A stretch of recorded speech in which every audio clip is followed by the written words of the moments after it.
So look at this narrow passage between the north of Morocco and the southern part of the Spanish region. It's called the Strait of Gibraltar. There are only 8 miles between the two continents, but for some reason, there's no bridge, despite people having been dreaming for centuries about connecting these two regions. There are places in the world where a bridge over water stretches for a much greater distance. For example, the Lake Pontchartrain Causeway near New Orleans, Louisiana, goes for 24 miles, which is 3 times the length of the hypothetical bridge between Africa and Europe. That's listed in the Guinness Book of World Records as the longest continuous bridge passing over water. It consists of 2 parallel bridges and connects the urban area of New Orleans with small settlements in the north of Lake Pontchartrain. 9,000 concrete piles hold more than 1,000 decks above the water. This large-scale structure was built in the middle of the 20th century. It only took 14 months from the start of construction to its completion. American engineers created a unique technology for attaching concrete piles to the base of the bridge, and this bridge is still functioning. So, what's the problem with building a shorter bridge to connect Africa and Europe? Let's first find out the value of the 8-mile bridge that could connect 2 continents and the reason why everyone is talking about it. In fact, the value of such a bridge would be enormous. Diamonds, oil, minerals, Africa is full of valuable materials, and Europe is happy to buy these things. This theoretical bridge could allow people to transport things for trade quickly and comfortably. But now, the exchange of goods between Africa and Europe is only possible thanks to airplanes and cargo ships, and airplanes are extremely expensive because of hefty fuel price tags. In addition, air travel is often delayed because of bad weather. There are long customs procedures and transportation from the airport to the destination. Ships can also be a problem. The narrow area of the Mediterranean Sea, where the 2 continents are closest to each other, is a dangerous place because of storms and strong currents. The transportation of your diamonds is highly dependent on weather conditions. The second advantage of such a bridge would be the creation of tens of thousands of jobs. People from Europe and Africa would build hotels, ports, parks, and even small towns for each other. The coastal parts of both continents would become a new economic center. And just imagine how much investment those places would attract. Europe and Africa would be much closer than ever before. You could drive from a small Spanish town to a safari park in northern Morocco, buy Moroccan tea, get some argan oil, and go home for the evening. Or you could take a high-speed train across the beautiful Mediterranean Sea.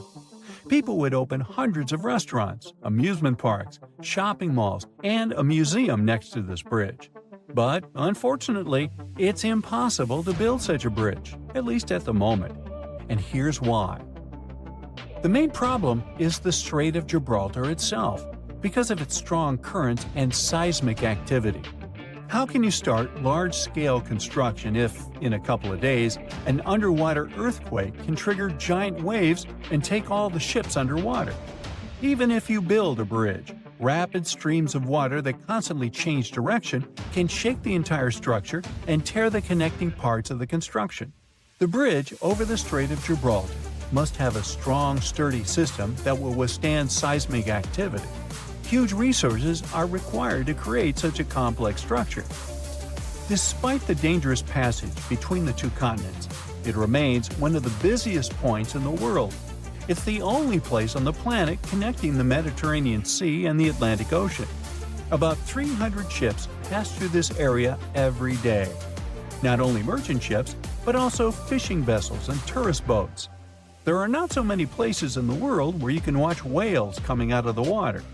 Not only people, but also marine creatures often visit this passage because of the peculiarities of the sea currents. But we'll talk about that later. Another problem is the depth of the strait.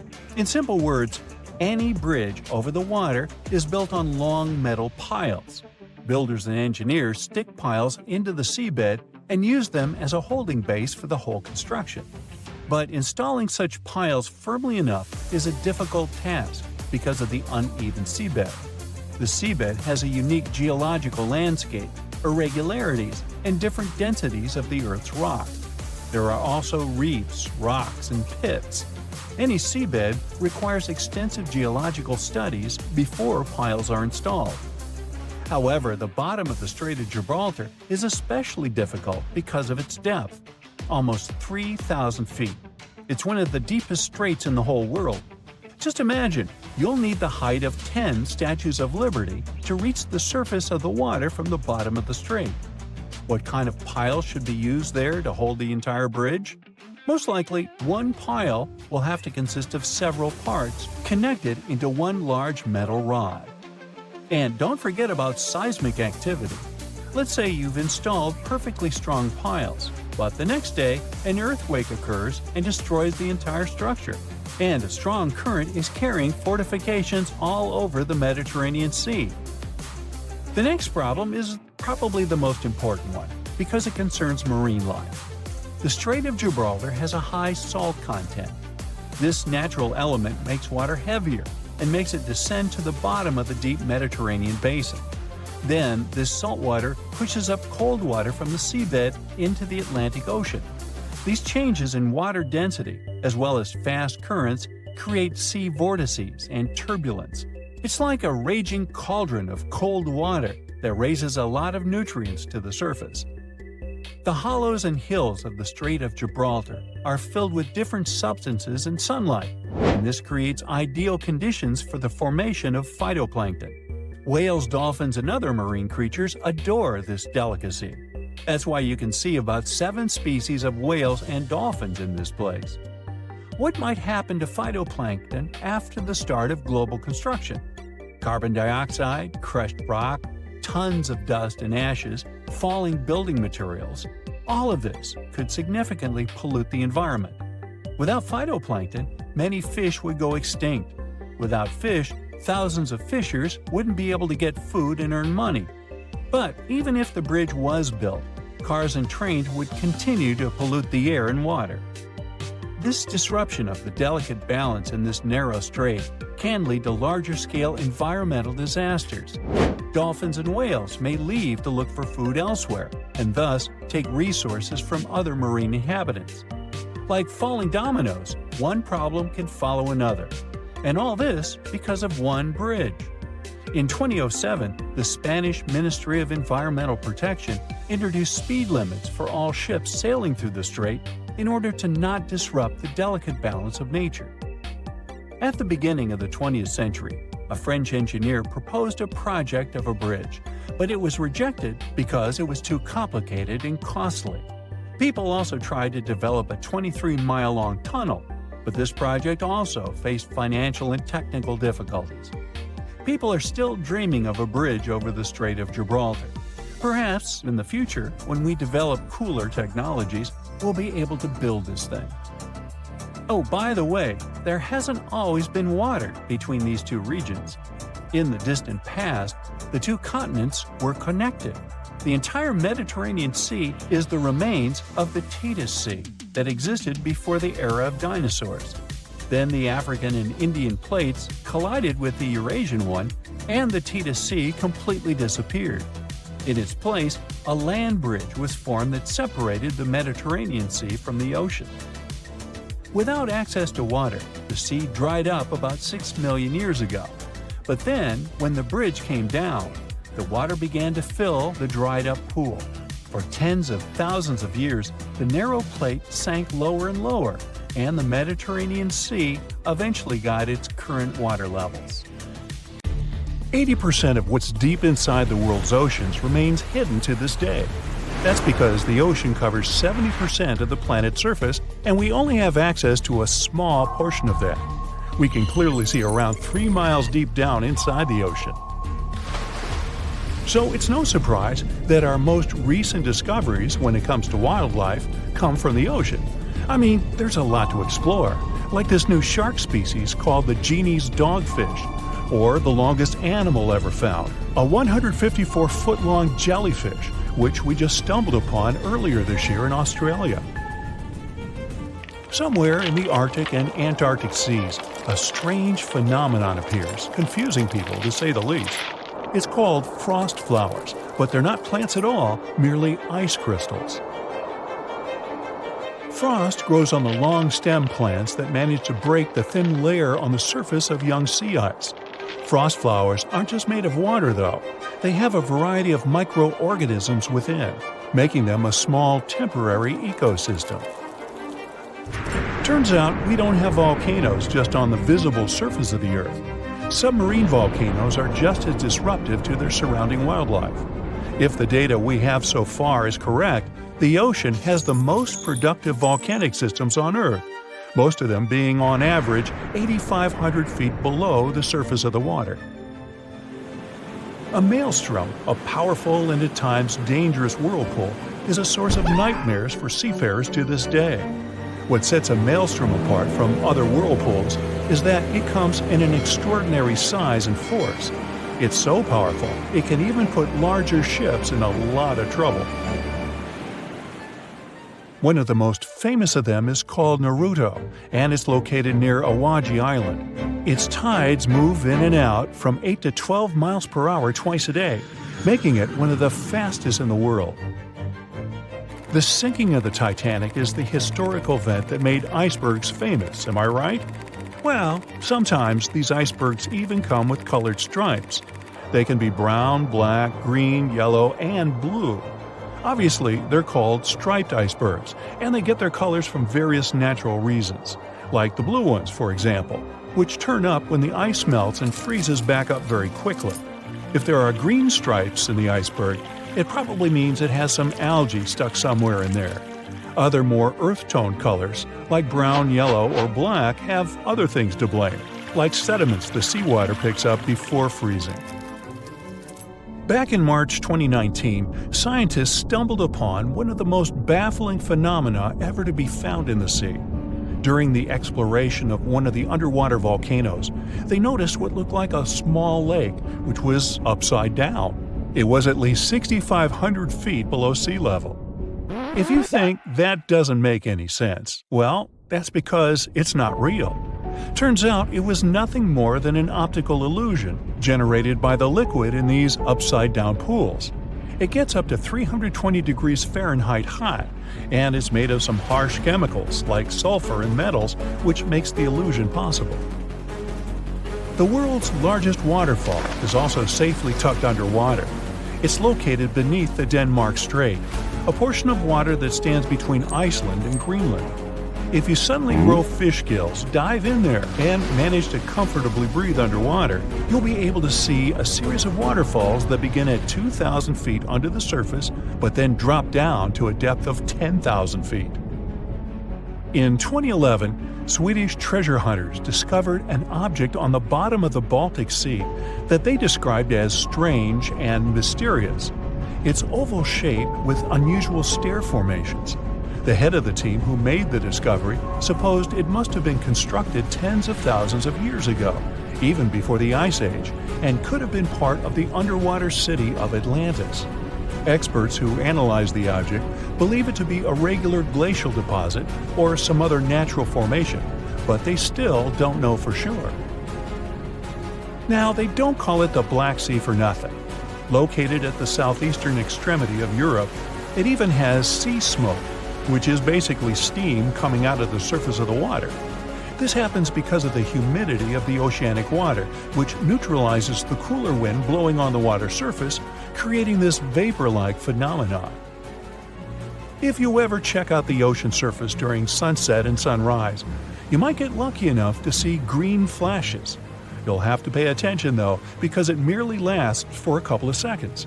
They happen because of the natural prismatic effect of the atmosphere of the Earth. During sunsets and sunrises, light emerging from the sun gets diverged into multiple colors, a process that looks like there's a green flash emitted by the water. Red tides do happen a lot of times, and although there's no need to panic when you see one of those, you still must be careful. The technical term for this phenomenon is algal blooming. It happens when there's a rapid growth or blooming of algae in the waters of the ocean. Because of the chemicals these algae contain, they may be trouble for birds, animals, and even humans. So don't be so quick to jump into the waters should you ever experience it. Octopuses and squid have a special trait that sets them apart from other sea creatures. They have 3 hearts. Wow, Valentine's Day must be very special for them. It doesn't necessarily make them more romantic, but they do need these 3 hearts to function properly. They have 1 major heart that helps with circulation all around their bodies, and 2 bronchial hearts that are responsible for pumping near their gills.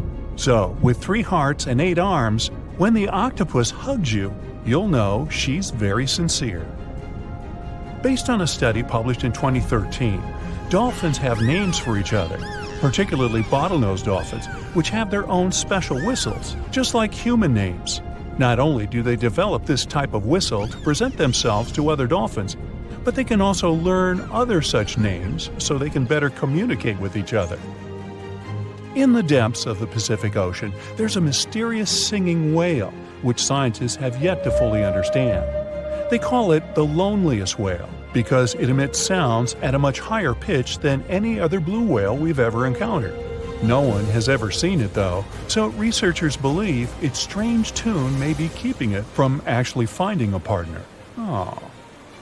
Now, standard blue whales have their own particular quirk. Their hearts are more than 5 feet long. They're also about 4 feet wide and can weigh more than 400 pounds. Just to give you a better idea, your heart is roughly the size of your fist, so that would be smaller. Not that we aren't a bit intimidated by sea creatures already, but just so you know, sharks can sometimes grow thousands of teeth. And not just 1 or 2,000, up to 30,000 teeth over their lifetime to be precise. Yeah, I wouldn't want to see a shark's dentist bill. Something to chew on. Scientists have yet to identify a creature on Earth that can actually live forever, but it looks like this is about to change. A tiny jellyfish that's even smaller than the nail on your pinky appears to be the living embodiment of Benjamin Button. That's because it has the ability to go back to a previous developing stage whenever it's in danger or extremely hungry and out of food. It's no surprise they earned themselves the nickname the immortal jellyfish. We've known about this species for hundreds of years, but it took us until the 1990s to discover their unique characteristics. We're yet to be sure how it's able to produce cells that regress and regrow, but they could hold a secret that might help advances in medicine for both animals and humans. A strange lake appeared in India 52,000 years ago. It was formed here literally out of nowhere. I recall it was a Wednesday. Anyway, for tens of thousands of years, people came up with various scary stories about the lake.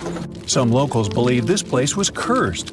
Others think that the lake's bottom hides the gateway to the underworld. But those are all legends.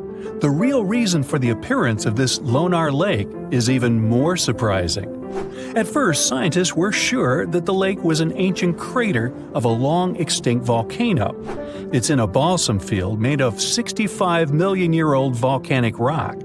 But then, geologists conducted a detailed analysis of the soil and water and found that Lonar Lake had a space origin. Geologists found a unique glass inside the lake that forms only with a strong impact and energy release. 52,000 years ago, a huge meteorite weighing 2 million tons fell into this place. It was almost 6 times heavier than the Empire State Building. The striking power was so high that the volcanic rock melted and turned into glass. Perhaps the bottom of this lake still contains particles of this giant meteorite that flew to us from the distant space depths. Okay, we have a lake created by a space object more than 50,000 years ago. But even this is not the strangest thing about it. In 2020, the locals noticed that Lonar Lake had turned pink. In just a few days, the salt water mysteriously changed its color. Biologists and geologists immediately took water samples to the Scientific Research Center. The detailed analysis showed that the water contained an increased level of unique microbes. They accumulate on the surface and emit some pink pigment. Soon these microbes settled to the bottom, and the lake became transparent again. Also, rains help the water go back to its usual appearance. These microbes color the lake and make the pink plumage of flamingos even brighter. The birds get food from the Lonar Lake and absorb these pink bacteria. Now, Lonar Lake is a popular place among tourists. But this is not the only thing that may surprise you in India. Our next stop is a small village with about 2,600 people located in a hot rainforest. The locals are very hospitable. They welcome not only tourists, but also one of the most venomous reptiles on the planet. King cobras are crawling in almost every house in this village. Locals are happy to see them as if they were their pets. People share water and food with these animals.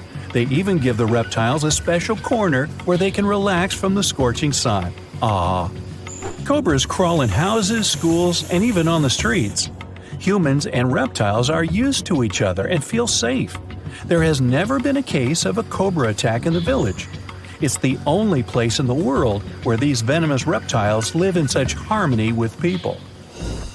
Now, imagine a town that consists of many little united villages. The residents are all engaged in agriculture.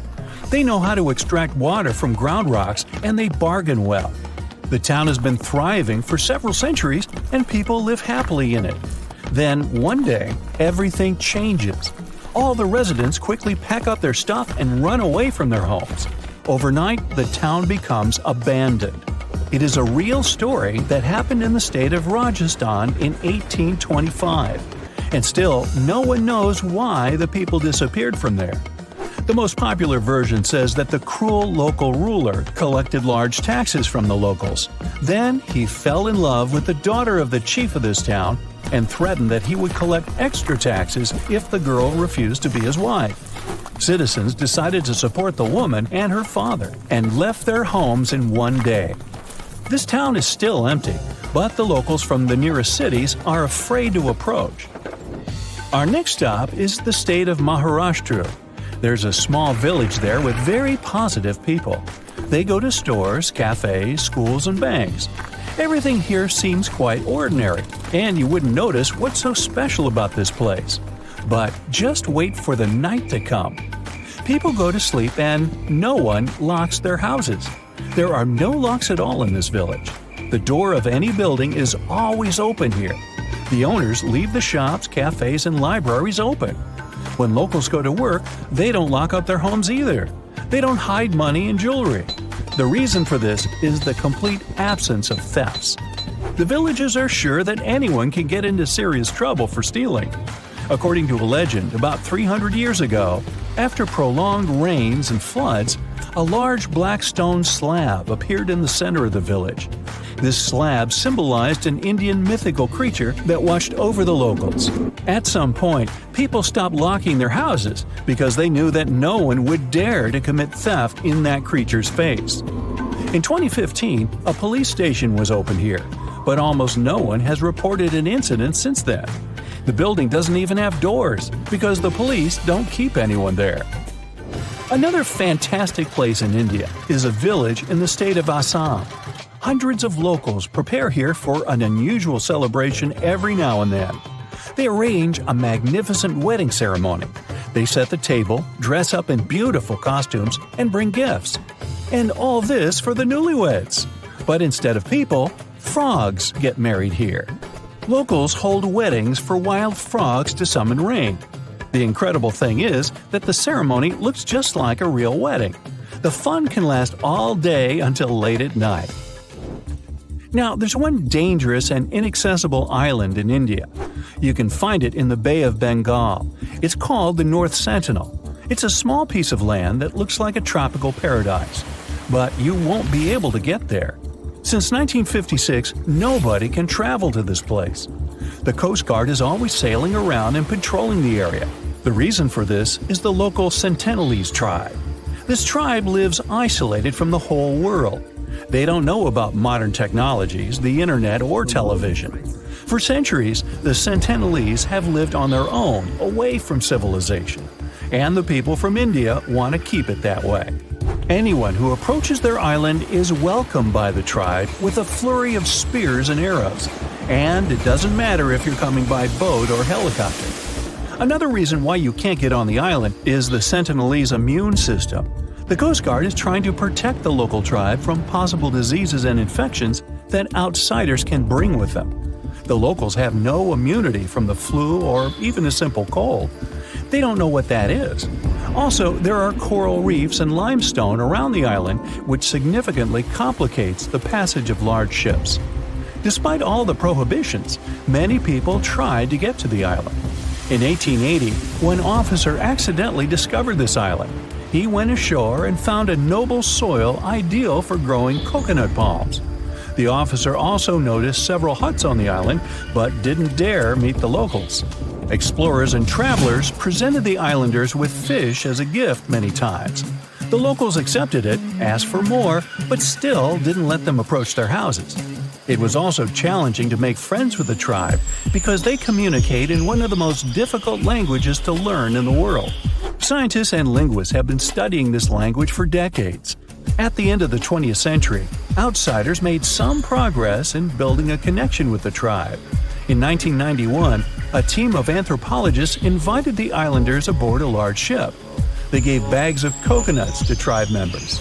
This may be where the phrase "left holding the bag" came from. Or not. Otherwise, let's just leave these folks alone, shall we? In 1945, 5 TBF Avenger aircraft took flight for a routine training exercise around the Bermuda Triangle. In the middle of the exercise, the planes were struck by intense rain and heavy winds, despite the clear weather forecast. The pilots became extremely disoriented and radioed the base to report that their navigational equipment had stopped working. The last thing the base heard was, "When the first plane drops below 10 gallons, we'll all go down together," and then static. The 5 planes and their 14 crew members were never seen or heard from again. On his very first voyage to the New World in 1492, Christopher Columbus sailed through the Bermuda Triangle. Columbus reported that one night when he was on the deck of the ship, he noticed a giant light appear in the distance, unlike anything he had ever seen before. Columbus looked at his compass for direction, and it gave off erratic readings. You might have noticed that the Bermuda Triangle doesn't appear on any world map. This is because official institutions refuse to acknowledge that the area actually exists. A popular theory suggests that rogue waves are responsible for the many disappearances. Rogue waves are called extreme storm waves by scientists. They occur when different weather patterns take place at the same time and cause large unexpected waves. Witnesses say that the waves look like giant walls of water.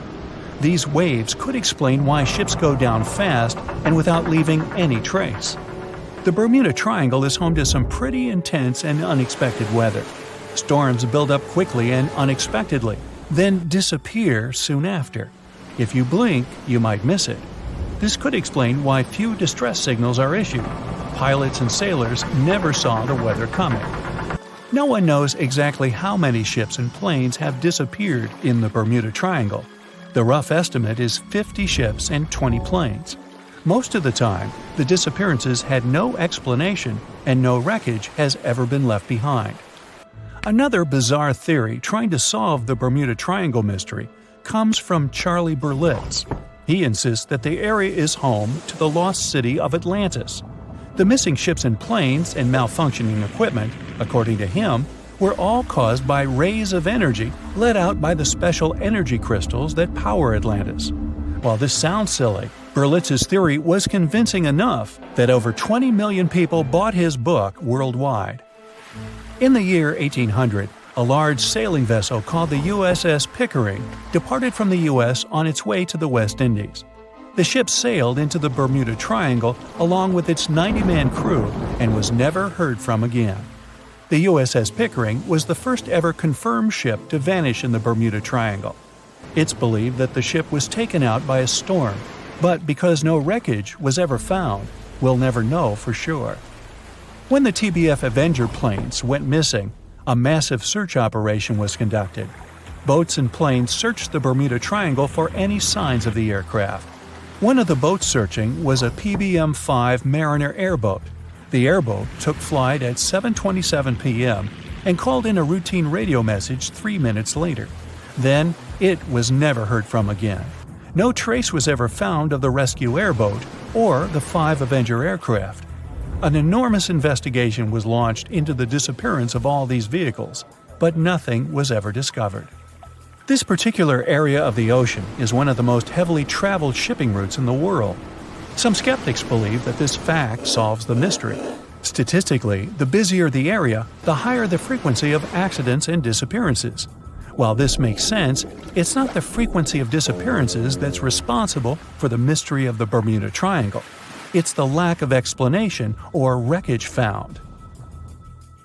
On the ocean floor, decomposing organisms let off large concentrations of methane gas that gets trapped under the water. This gas can build up until, boom, it ruptures.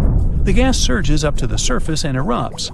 If a ship was in the area of one of these ruptures, the water would become much less dense and cause the ship to sink rapidly and without warning.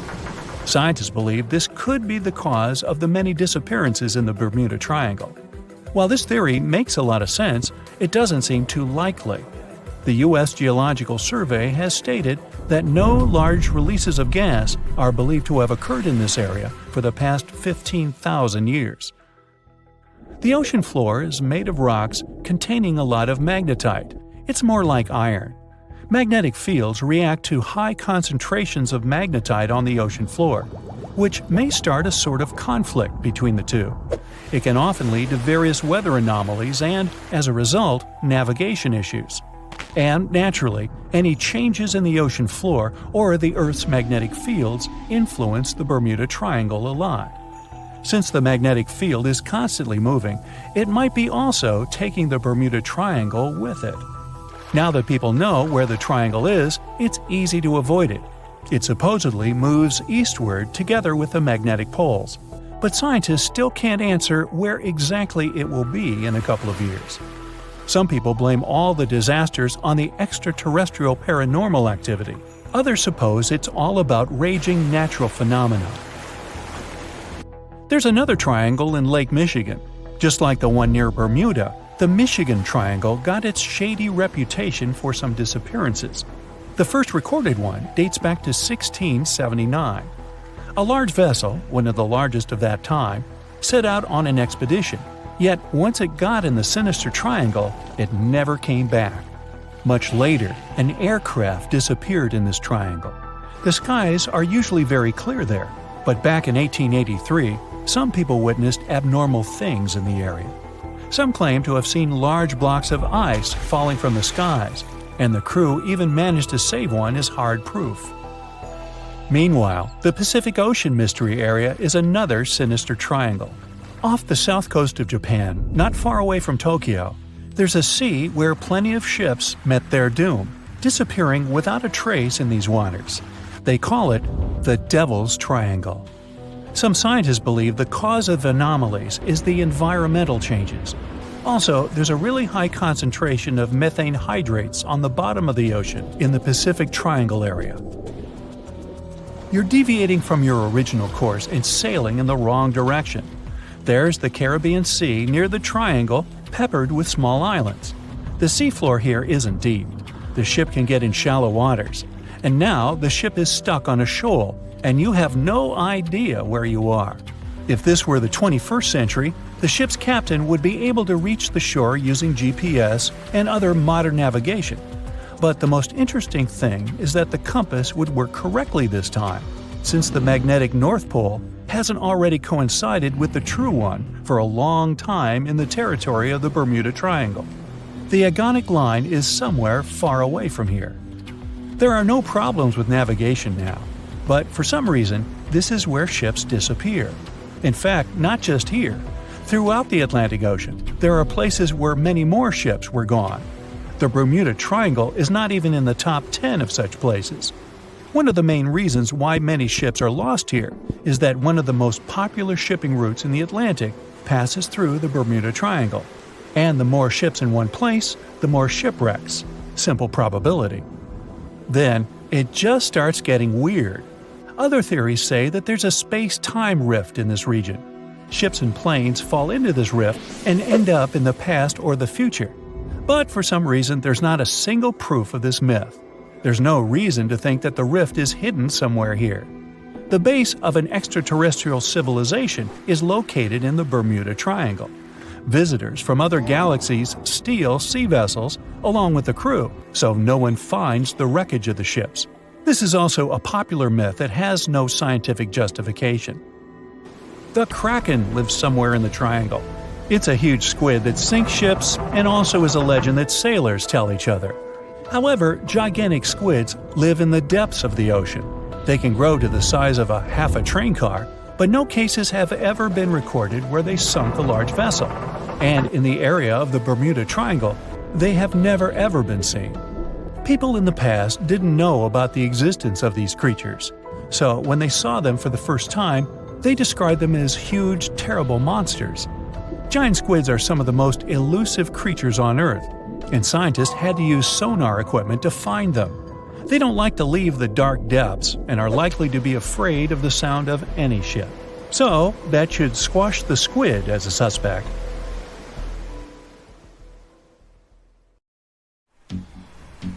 You come to sunny California and go for a hike in the San Lucia Mountains.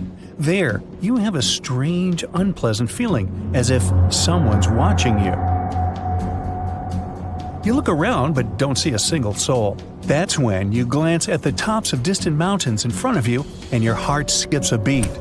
Up on the peaks, you can see the outline of a giant humanoid figure, arms stretched out with a magnificent full rainbow circling it.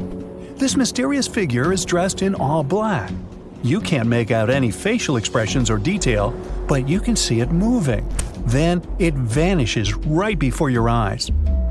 Congrats! You've just witnessed the Dark Watchers, a phenomenon that's been terrifying hikers in the California mountains for over 300 years.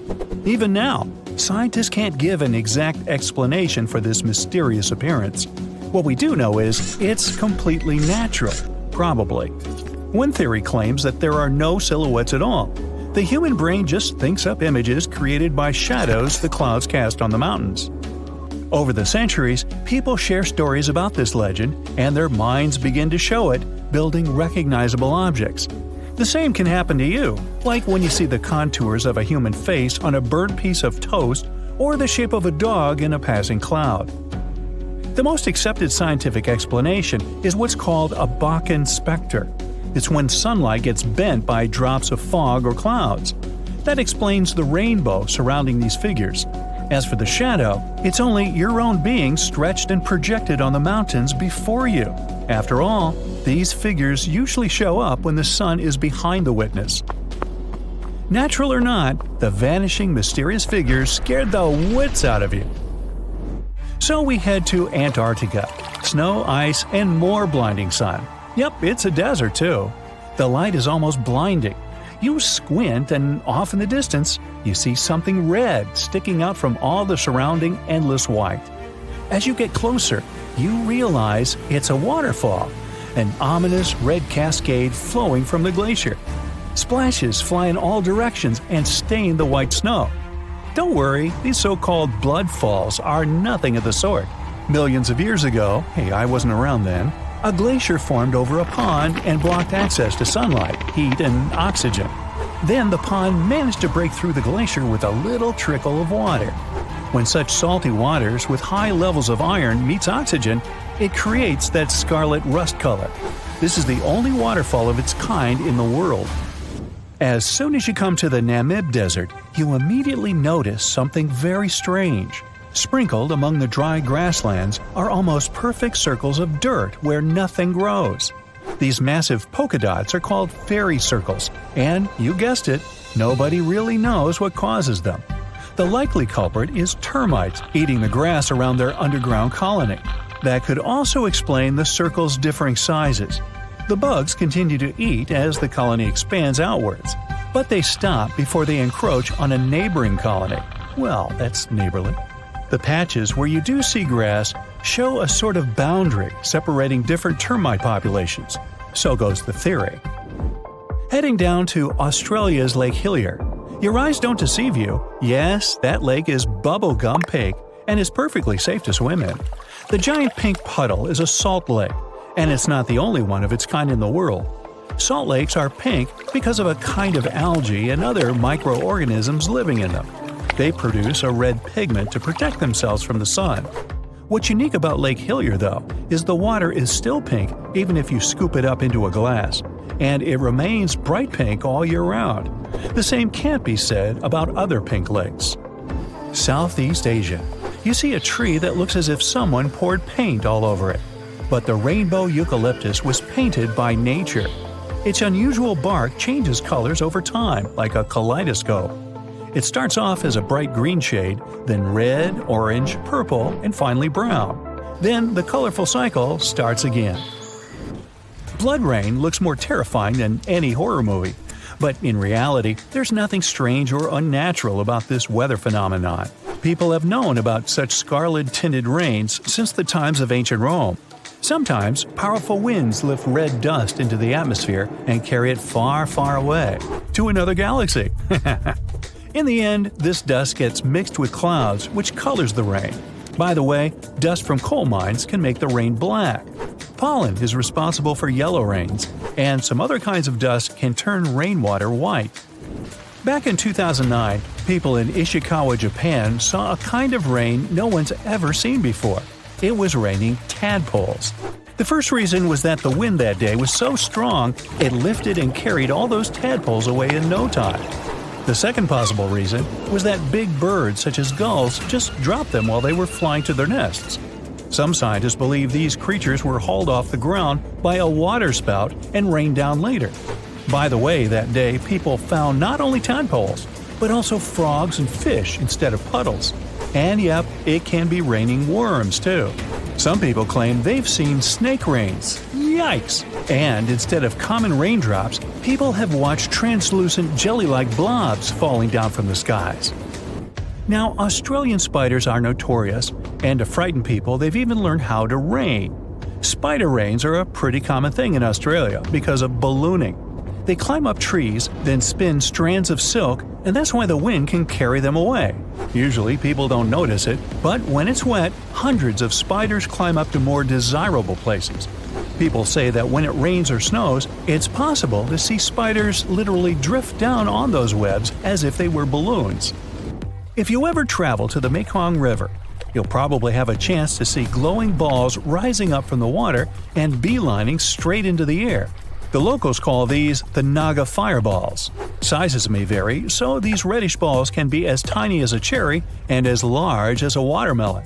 During the night, you can see dozens and sometimes even thousands of fireballs. Scientists don't have any solid explanation why it happens, but it's probably flammable gas released by the marshy environment. Still, a local superstition claims it's all because of a giant serpent living in the Mekong. Now, shelf clouds look like something from a sci-fi movie.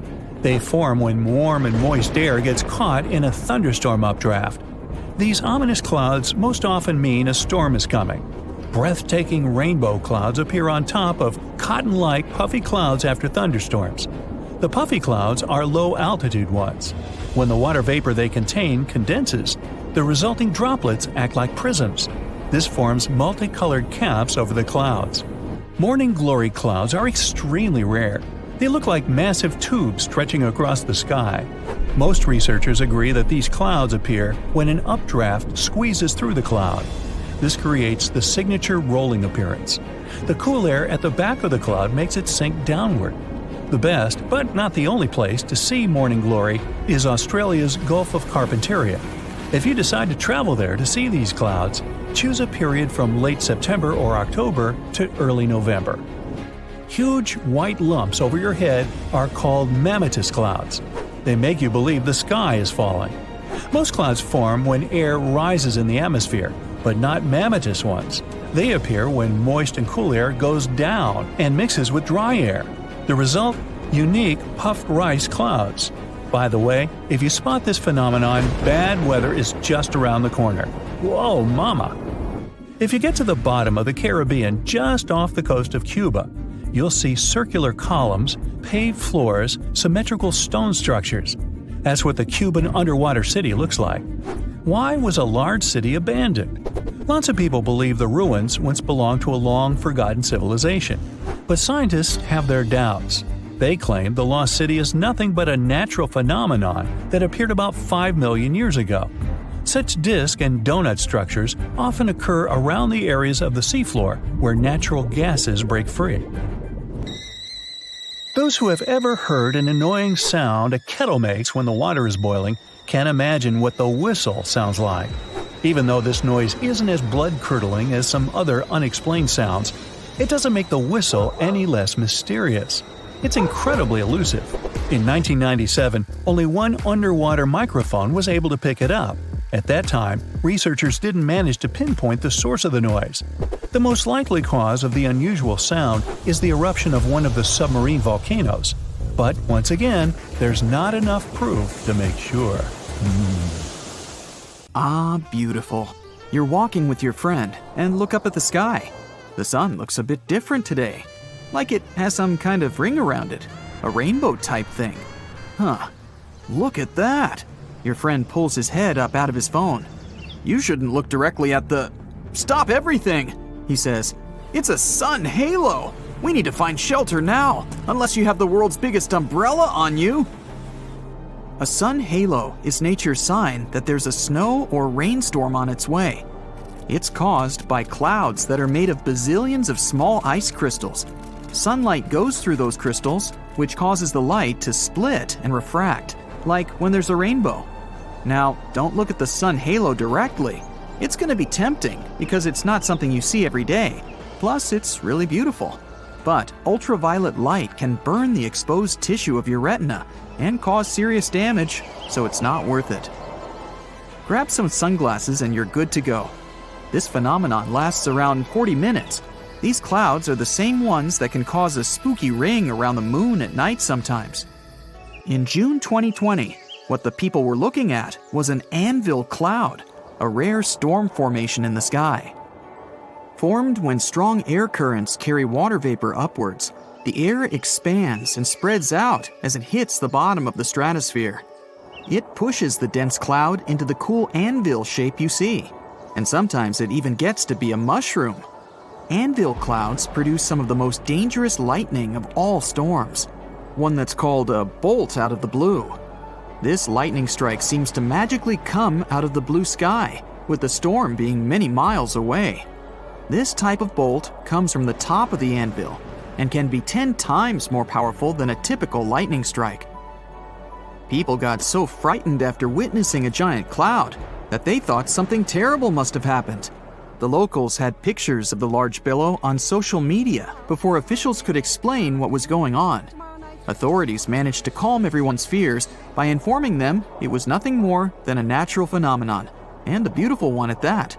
Before dissipating, these clouds typically stay in one area, regardless of how strong the wind is.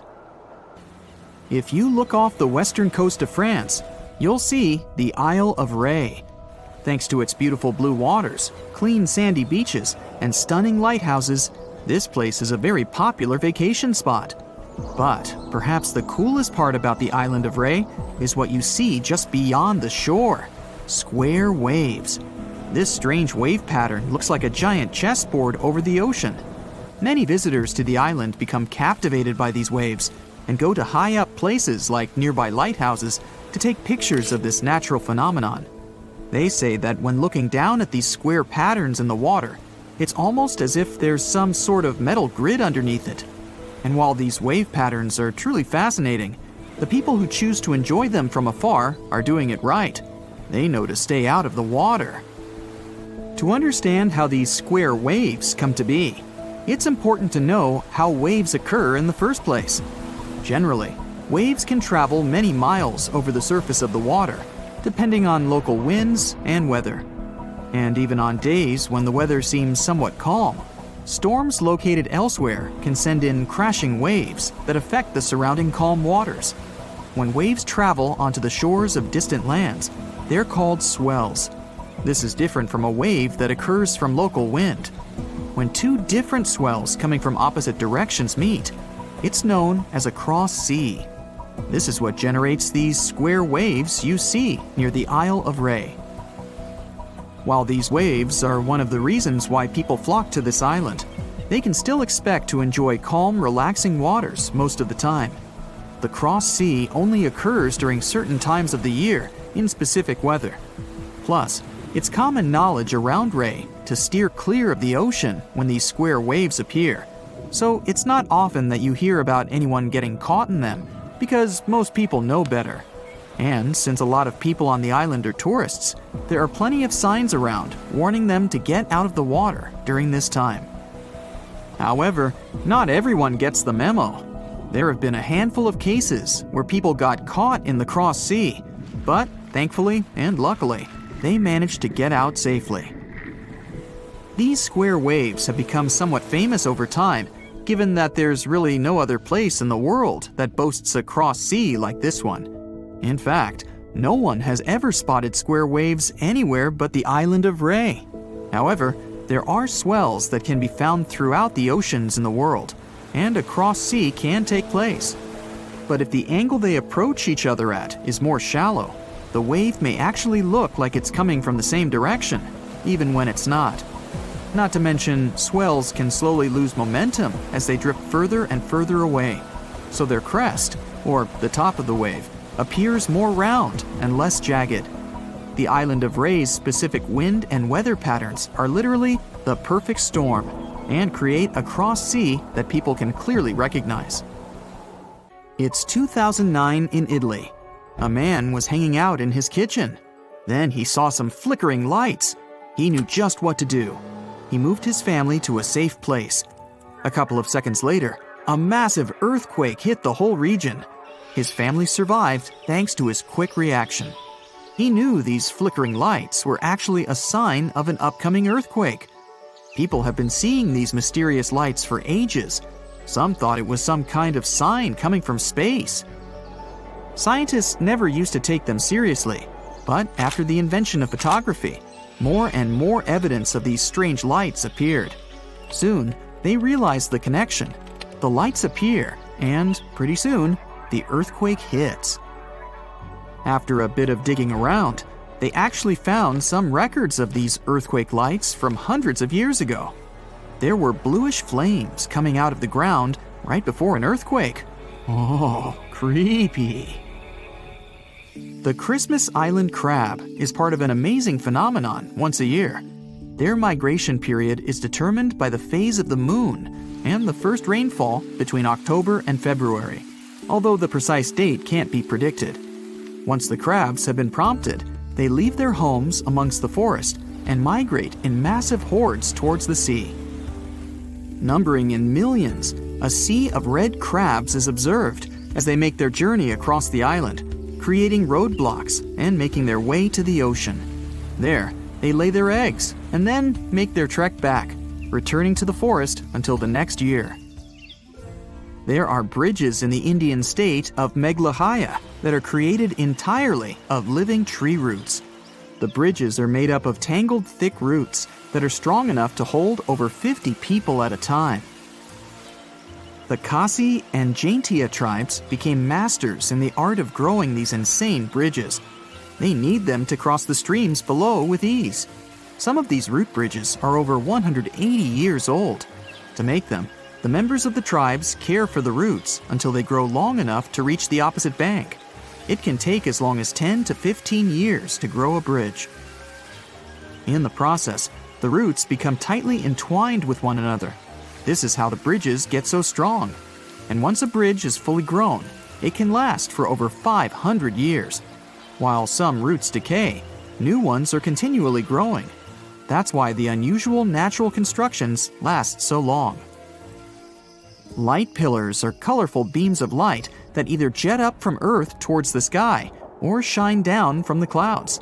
Usually, they only occur in cold temperatures, as they form when the sunlight gets reflected off ice crystals floating in the air. The higher the crystals are in the air, the taller these bright and colorful pillars become. They're most common at sunrise and sunset. There are hidden caves all over the world that are filled with glowing light. This light comes from hundreds of glowworms that have made a cozy home in the caves.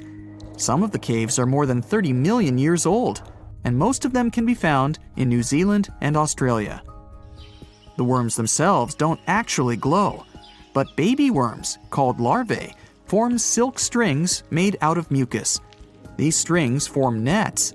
It's these nets that can illuminate the entire cave.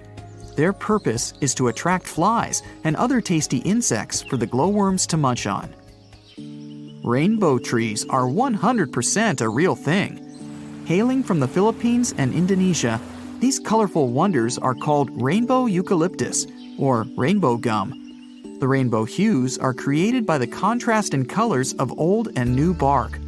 As the thin surface layers of bark peel away, they reveal newer ones with brighter, more eye-catching colors. The brand new bark is green. Then it changes to purple, then red, and finally brown. This is because the trees contain a substance called chlorophyll.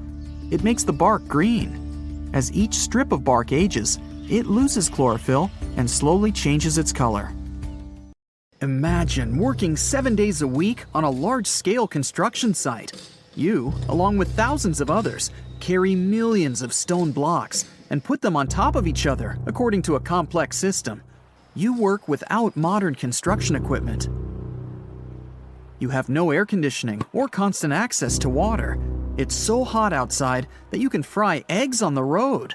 You've been building the pyramid for decades, and now, when it's finally done, you enjoy the result of the colossal work of thousands of people. You're looking at a giant cultural monument of global value that will freeze in time and amaze people for tens of thousands of years. A few thousand years have passed. People in the 21st century see the pyramids and are like, "Wow, I can't believe humans have built this." Yeah, the people who built the pyramids wouldn't have appreciated such a theory. But actually, there are reasons to believe that people built it using some fantastic technology. From the outside, it seems the Great Pyramids are just big triangles of stone. People just put some heavy blocks on top of each other, and that's it. In fact, the design seems too perfect to be true. The pyramid consists of more than 2 million blocks. They lay so close to each other and are so even that you couldn't squeeze even a thin sheet of paper between them. Scientists still can't figure out the exact technology for building the Egyptian pyramids. One of the biggest and most famous is the Great Pyramid of Giza. This huge construction, well known all over the world, has one big secret. There should be a capstone on top of the pyramid. It's a triangular-shaped stone block, a small pyramid on top of a huge one. It's also called a pyramidion. The builders of ancient Egypt made it out of granite and limestone and covered it with gold. No records or old drawings prove that there was a pyramidion at the top of the Great Pyramid of Giza. But there's another ancient Egyptian structure with such a triangle, the Red Pyramid. It was built before the Great One, and its capstone has survived to this day. Archaeologists have found and reconstructed it. But where could the capstone of the Great Pyramid be? It's a mystery that still has no answer. Some are sure that some thieves have stolen it from the top. Maybe they just climbed up and pushed the pyramidion down. It makes perfect sense. The capstone was probably the most valuable element of the pyramid. Many scientists and archaeologists still don't know its exact purpose. Some believe that this peak covered with gold glorified the pharaohs. The capstone reflected moonlight at night and illuminated the entire space around it. During the day, the capstone reflected sunlight with its shiny surface. You could have noticed it from afar. The top of the pyramid was a kind of guiding star for lost travelers. All other stone blocks of the pyramid consist of limestone. People polished them to make them look shiny. In the past, they were even glowing and reflected light. You could see glowing pyramids from space, although they looked like tiny lights. Over thousands of years, winds, sandstorms, and rains have changed the pyramid's appearance.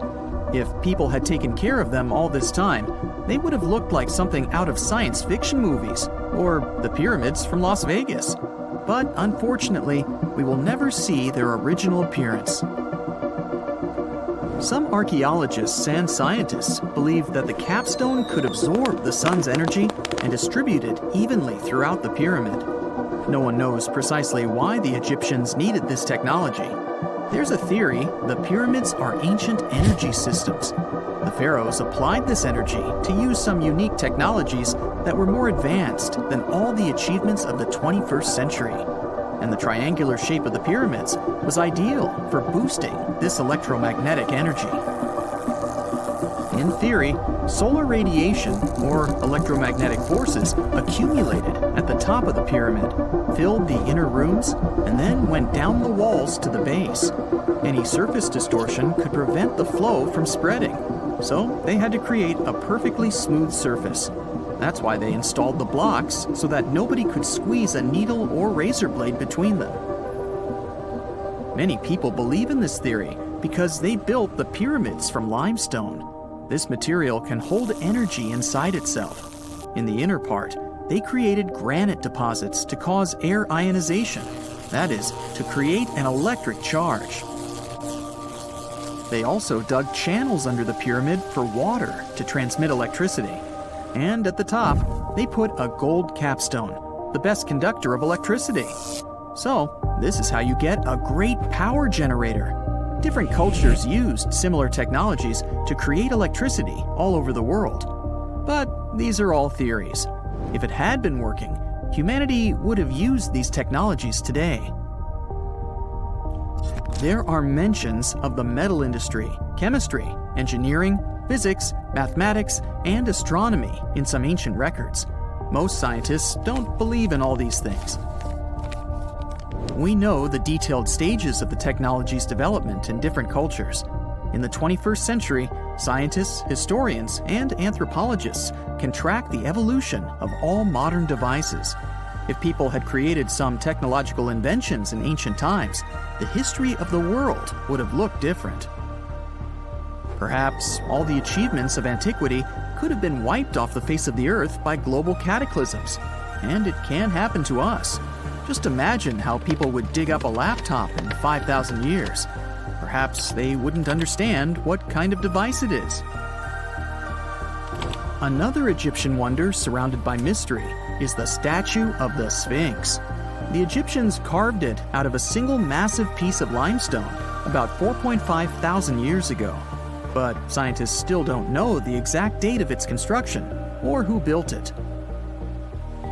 People painted the Sphinx in different colors, so it looked much brighter and more vivid in the distant past. It was shining just like the Great Pyramids. Anyway, time hasn't only changed its appearance, but its name too. Initially, the Egyptians called it Hora-Mekhet. The Greeks renamed it the Sphinx about a few hundred years after it had been built. The Sphinx emphasized the greatness of the rulers of Egypt. It also performed a symbolic function of a watchdog guarding the tomb of the pharaoh and the paths leading to it. This version sounds realistic, since archaeologists have discovered many secret entrances at the foot of the Sphinx. Perhaps these rooms and intricate tunnels lead to underground halls with treasures. And treasures don't always mean gold and jewelry. According to legends and theories, the Sphinx guards the Hall of Records, the storage of all humankind's knowledge. The information about the ancient mythical state of Atlantis could be there. You can find many detailed maps of the internal dungeons of the Sphinx on the internet.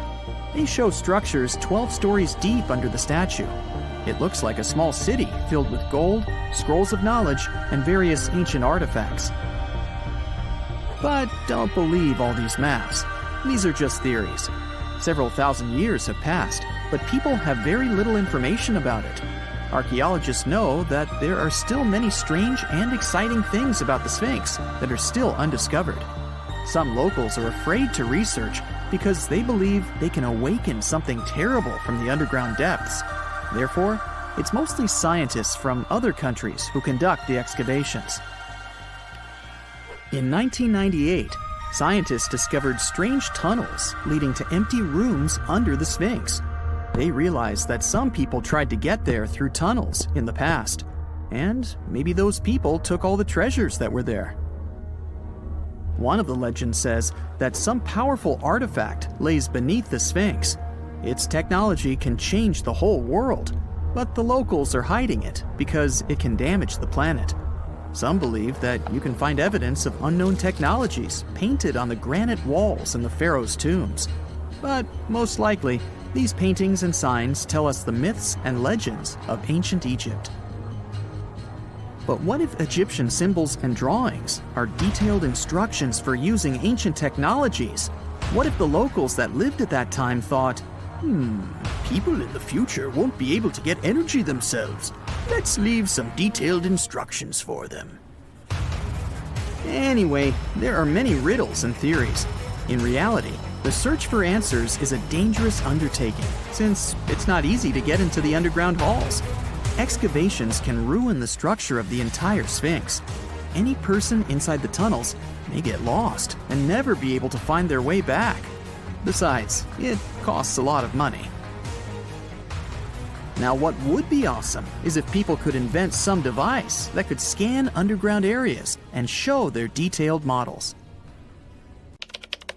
Huaychan volcano in Indonesia is not your ordinary lava-belching mountain. Instead of producing black smoke and red lava, as most volcanoes do, this eccentric guy lets out a blue flame and electric blue lava. This phenomenon occurs because the volcano contains some of the highest levels of sulfur in the world, and when the sulfuric gases interact with scorching air and get lit by the molten lava, they start to turn blue. Unfortunately, you can see this mesmerizing sight only at night, but you can smell it all day long. By the way, the world's largest acid lake is also located inside this crater. The Dead Sea has a high concentration of salt and minerals compared to other seas, even though it's technically a lake. Swimming is almost impossible, but people go there for the natural chemicals for the body. Floating on the surface is a great way to relax. This ancient body of water got its name because no macroscopic organisms can live there since it's 9.6 times saltier than oceans. Only a few bacteria and fungi can be found enjoying the salt. It's also Earth's lowest elevation on land at 1,400 feet below sea level. An underground crystal cave exists in Mexico, and it looks like some interstellar world. It's roughly 1,000 feet beneath the surface, with each spike measuring up to 35 feet in length and weighing up to 55 tons. These are some of the largest crystals in the world. Luscantire Beach is an endless strand of white sand dunes and azure water. But don't let the tropical vibes fool you. It's located in Scotland. That's why it mostly looks like this during May and June only. In December, the place gets only an average of 1 hour of sunshine per day, making it way more dramatic and monochrome. The Georgia Guidestones is a collection of giant stones in a star pattern. It has inscriptions in 8 languages, including Hindi, Chinese, and Swahili. It also has an astronomical calendar finished in 1980 and was built to last centuries. No one knows who built it or why. All the way over in sunny California is Sequoia National Park, home to the giant forest. It's been around for thousands of years. More than 8,000 of these colossal trees rule the land, including 10 of the largest living plants in the world. The General Sherman sequoia is estimated to be up to 2,700 years old and is recognized as the world's largest known living tree by volume. The famous stone heads of Easter Island have been around for hundreds of years. No one knows exactly why they were built. Some scientists think that local people believe the statues would make the soil more fertile. Soil analysis proved the heads did their job well. It's the best agricultural spot on the island. The chemical composition of the ancient hot springs in Pamukkale, Turkey, makes the water pouring over the edge look magical. They're not only good for cleansing your body, but the mind too. All the way in Saudi Arabia is a rock sliced perfectly in the middle with 2 pieces sitting parallel. What makes Al Nasla so unique is that it wasn't artificially done, but is a result of nature's work over the years. Now, this glacier may look like someone dropped tons of red paint in the middle of Antarctica, but it's actually the natural color. Blood Falls is a result of extreme salted water mixed with iron oxide, giving out this eerie vibe in the middle of nowhere. In early May 2018, New England observed one of the scariest and most dangerous phenomena ever, a super long-track tornado. The frightening natural phenomenon started not far from Charleston, New Hampshire, and traveled toward the town of Webster in Merrimack County. It took the tornado 33 minutes to cover 36 miles and become the third on the list of the longest track tornadoes in New England. In the Philippines, you can swim in some of the most crystal-clear waters and discover an underwater world below you in the province of Palawan. The municipality of Coron has white sandy beaches with many small boats riding through the many amazing sceneries. Tristan da Cunha is a small volcanic archipelago in the Atlantic, with the only neighboring cities of Buenos Aires, Argentina, and Cape Town, South Africa. It takes 7 days by ship to get to this unique place. If you want to escape from the rest of the world, staying with the 280 locals will make you feel like you're away from everything. During the first week of January 2018, unusually cold weather in the northeast United States froze the Atlantic Ocean in North Falmouth, Massachusetts. What's more, the ocean was frozen so thoroughly that people were walking on the waves. Now, that's obviously something you don't see every day. Red sand is what makes this beach unique and why tourists flock to Tianjin, China. A red-colored plant called a sueda salsa dwells in the saltwater. The whole beach is covered in red, with only the top layer of the sea visible. If there ever was a thing that said, "I defy gravity" out loud, it's the stone of Tabasco in Argentina. The huge 300-ton boulder stands precariously on the edge of a cliff and rocks a little bit from side to side in the wind. People even checked it by putting glass bottles under one of its edges. They exploded with another movement of the rock. Unfortunately today, you can't see this wonder of nature as it was a century ago. In 1912, the boulder suddenly dropped from its perch, which it had occupied for literally hundreds of years. The people of the nearby town of Tandil were so sad about this event that 95 years later, in 2007, they decided to restore the stone. They made a plastic replica of the rock and put it on the same spot and even in the same position. So, even today, coming by Tandil, you can see its famous balancing boulder. More of a symbol now, of course, because it's no longer rocking and only weighs 9 tons, but instantly recognizable nonetheless. Socotra is an alien-like island off the coast of Yemen in the Indian Ocean with one of the most unique trees ever seen. It's called the dragon tree, and it can only be found on this amazing island. In 2008, it was labeled as a World Heritage Site. If you ever see a tight burning column of air, don't panic, it's not the end of the world. The creepy combination of whirlwind sounds and scorching inferno means that you have crossed paths with a fire tornado, also known as fire twister or fire whirl. This dangerous phenomenon occurs mostly during wildfires. These fires create a big area of super hot air just above the ground. When this scorching air gets mixed with the cooler air higher up, it results in a whirlwind that churns up burning debris and flames. The most powerful firenadoes can stretch hundreds of feet into the air. The House of Mystery in Gold Hill, Oregon, amazes its visitors with gravity-defying effects. You can't stand straight there, always leaning to the side and having to hold on to something for balance. Balls roll upwards. There's also a broom that stands perfectly still wherever you put it, unlike virtually everything else in the shack. The local Native American tribes called this place the Forbidden Ground, even before the house was built there, and they avoid approaching it. The owners of the shack, though, decided to turn it into an attraction, and they succeeded. They created an atmosphere of mystery around the place, and spread the news about it in newspapers and later on the internet, and voila! A perfect anomaly is made. In fact, it's no more than a curiosity. A human-made optical illusion that tricks your eyes and other senses. Now, if you travel to the Philippines, Indonesia, or Papua New Guinea, you'll have a chance to see some of the most unusual and cheerful trees in the world. The trunk of the rainbow eucalyptus looks as if it had been painted orange, green, red, purple, yellow, brown, blue, hey, you name it. Some trees are so bright that they seem artificial. The rainbow eucalyptus regularly sheds strips of bark, which reveals a bright green layer underneath. A bit later, this green layer gradually changes its color, and since the shedding happens at a different time in different places on the trunk, the tree starts to look multicolored and very attractive.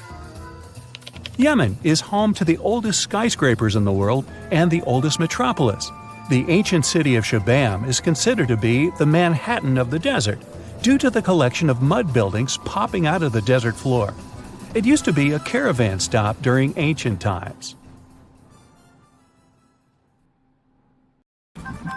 There are places on Earth over which planes can't fly. They are restricted airspace zones you can't enter for security or secrecy reasons.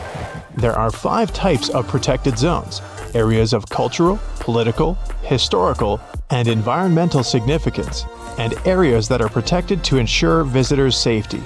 Let's have a look at the most famous of them.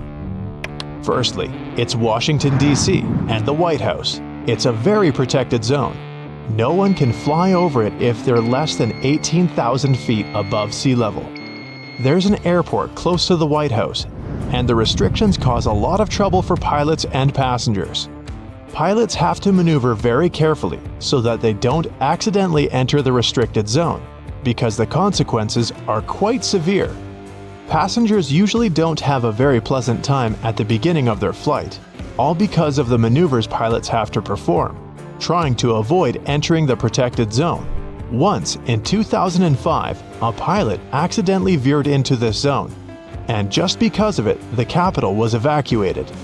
They don't take any chances. If there's someone or something in the protected airspace, it's assumed to be dangerous by default. Next up is Camp David. It was built back in 1938 in the countryside of Maryland. Originally, the camp was called High Catoctin. Built in 1953, the USA's 34th President, Dwight D. Eisenhower, named it Camp David, in honor of his father and grandson. Camp David is the U.S. President's country residence. It is also used to host the representatives of foreign countries. Since there are so many important people staying in this place, there is a 3-mile no-fly zone around it and a 5-mile above sea level no-fly zone over it. The next place is also important to one of the former American presidents. The Bush family compound is the summer residence of George Bush's family in Maine. The family still visits there often, so you can't fly over this place if the altitude is lower than 1,000 feet above sea level. Another no-fly zone is the Kennedy Space Center. No one can travel over it if they're flying less than 5,000 feet above sea level. This place is so protected because of NASA's activities on and around the island. The next place is located here, in northern Minnesota, at the border with Canada. This is a wilderness zone called the Boundary Waters Canoe Area Wilderness. It's a national recreation area and the most visited wilderness area in the United States, where many people go hiking, fishing, and canoeing. The protection of this beautiful natural spot started in 1902. In 1949, the airspace over the entire region within 4,000 feet above sea level became protected too. Motorboats and snowmobiles are also prohibited there, all to protect the natural beauty and the wilderness of the place. Another place on my list is, you'd never guess it, Disneyland and Disney World. Since Disneyland's airspace has the protection level of the White House and the Kennedy Space Center, it's prohibited to fly over the theme park without a special waiver, and the restriction goes 3,000 feet above sea level. The law was introduced in 2003 to ensure the safety of the park and its visitors. These days, you'll never see a plane or even a single drone flying over the place, unless they've got a special permission waiver. Now, let's go global. It's not only the United States that has such bans. There are many more protected places like the ones I've already mentioned around the world. Let's start with this huge hole in the Earth's surface. It has a diameter of 3,900 feet. It's greater than the height of the tallest building in the world, the Burj Khalifa. In fact, it's 1.5 Burj Khalifas, and it's also more than 1,700 feet deep, which means the pit could fit a 140-story building. The giant pit is a diamond mine located in Mirny, a town in Siberia. The average winter temperature here is negative 31 degrees Fahrenheit. You can't fly a helicopter over the mine because it's dangerous. The mine is so big that it messes up with the flow of air. The air within the mine is way warmer than it is outside. And when these two airflows mix, it creates a vortex. If a helicopter flies by, the vortex will likely pull it in. Then the machine will lose altitude and crash. Another place is Buckingham Palace. Flying over this building is banned to protect the monarchs. The palace isn't just a place where the Queen resides. It's also Great Britain's administrative headquarters, where many meetings with foreign representatives are held. Planes can't fly over Windsor Castle as well, because that's where the royal family resides. Peru has banned planes from flying over its famous landmark, Machu Picchu, in 2006. The ban was supposed to protect the landmark's heritage and its wildlife. Next up is India's Taj Mahal. The mausoleum, completed in 1653, is located in Agra, in the northern part of India. It's one of the most recognized places in the world, and it's protected by UNESCO as the World Heritage Site. No wonder this place, which is visited by more than 6 million people every year, is so protected. The area has been a no-fly zone since 2006. This law was enacted to protect the building and the visitors. Even though there's no official prohibition, planes prefer to avoid particular regions on our planet. One of them is the Himalayas. The Himalayan mountains are higher than 20,000 feet, and with Mount Everest, the tallest point on Earth, reaching 29,032 feet. Most planes fly at about 30,000 feet, which is too close to the mountain peak. To maintain the minimum distance, planes would have to fly higher, which is impossible. Also, the winds are too strong over the mountains, and this makes it difficult to maneuver aircraft. Planes need routes with the possibility of emergency landings and with the best radar services, just in case something goes wrong during the flight. The problem is that there's almost no radar services in the Himalayas, and pilots wouldn't be able to communicate with air traffic controllers on the ground. An emergency landing is only possible on flat surfaces, and there are none of those in the Himalayan region. The risk is simply too high with mountains everywhere. If you don't think it's already dangerous enough, there's more. If something, for example cabin decompression, happens to an aircraft at such altitude, the plane will only have enough oxygen for around 20 minutes. When this oxygen runs out, the plane must descend to at least 10,000 feet above sea level to replenish its reserves. And that's impossible to do in the Himalayas because of the mountains all over the place. Another tough route goes over the poles. And to take that one, a plane needs special approval. The problem here is that the pole can mess up the aircraft's navigational system. Compasses there go totally wild and become of no use at all. Earth's North Pole has a very strong magnetic field that's constantly changing. If the magnetic field moves, the true north starts to differ from what pilots see on their devices. Then it gets difficult for them to find the correct runway. By the way, runways are named according to how far away from the true North Pole they are. If the magnetic field moves and causes the pilot to adjust navigation, they can't be sure whether they're going to land on the correct runway. So, only several planes actually fly there, and they have to go through special preparations, get particular navigational devices, and an approval to travel there. And still, no one flies directly over the North Pole. Even though aircraft fly over oceans and smaller bodies of water, if there's an alternative route that goes over land, the plane will always opt for it. Interestingly, flying over water is usually smoother than flying over land, especially at lower altitudes. That's because there's less turbulence there. The main reason for turbulence is hot air rising from the ground. When you fly over water, you don't have this problem, and the flight is more comfortable. Still, flying over land is safer. I don't know about you, but I'd rather go through a bit of shaking than have no opportunity to land in case of emergency.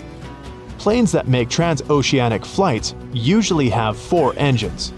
For two-engine aircraft, it's too dangerous.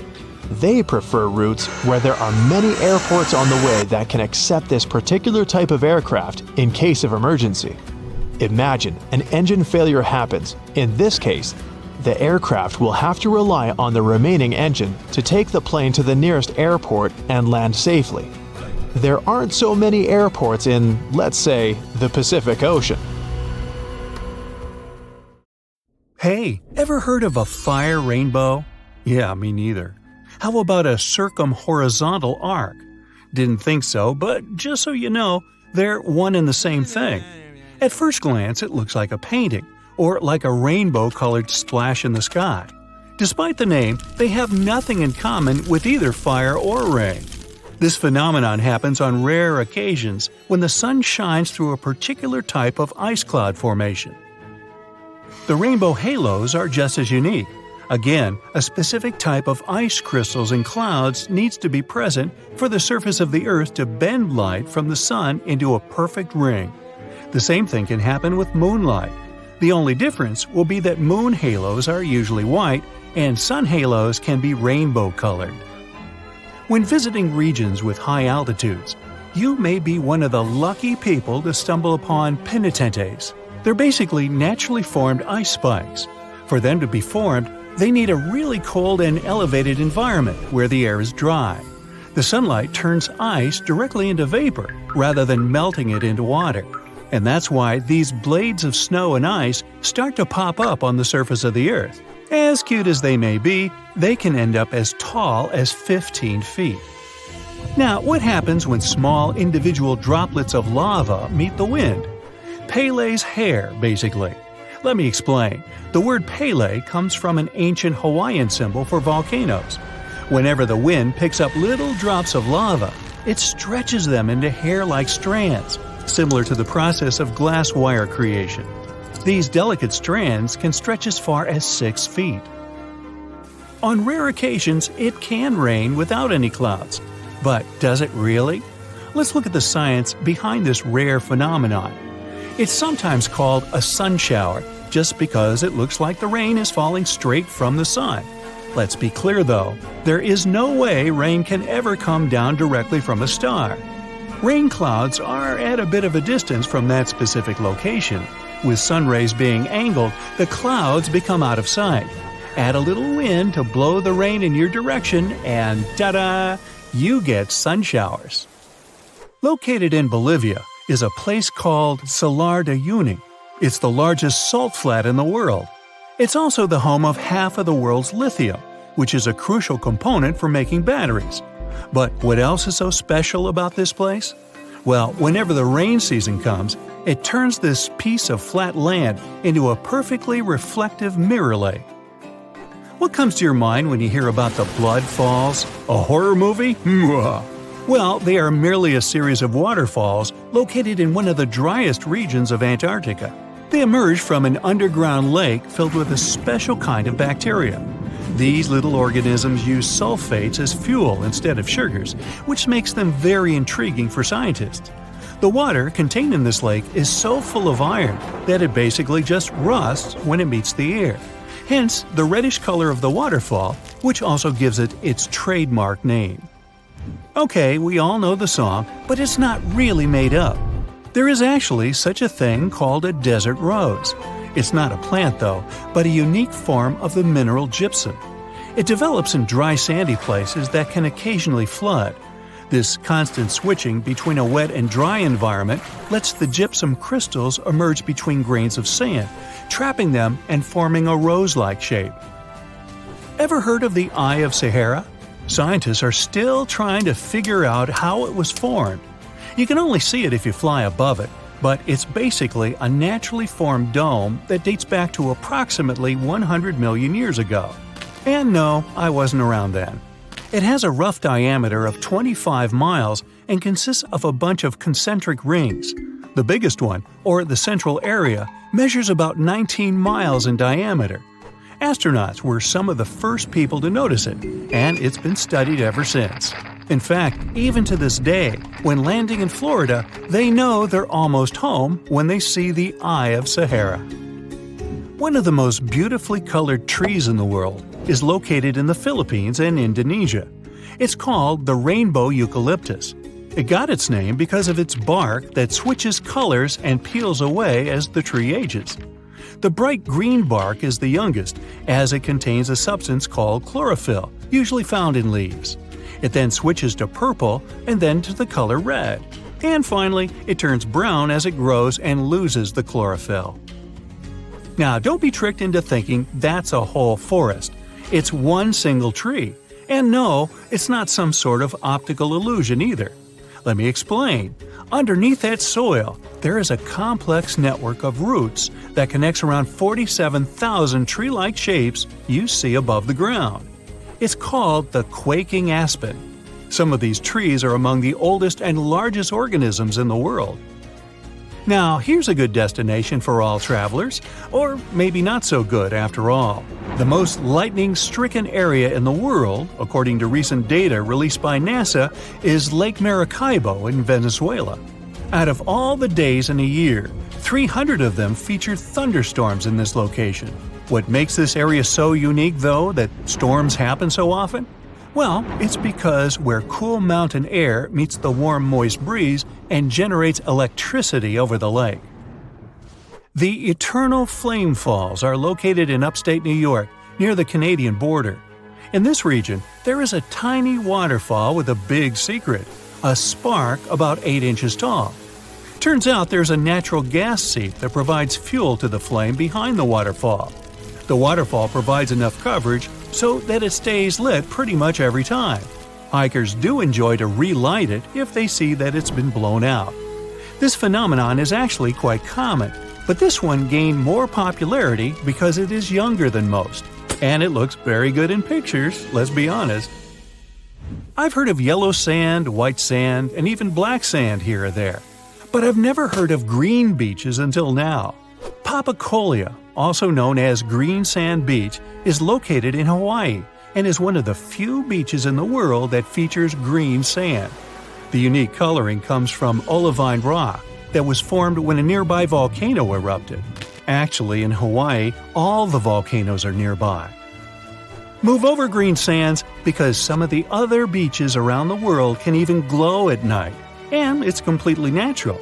The culprit? A little thing called photoplankton, or microalgae as they're sometimes called. They're basically little plants that contain chlorophyll and need sunlight in order to live and grow. Most photoplankton kinds are able to float in the upper part of the ocean, where the sunlight can still reach them beneath the water.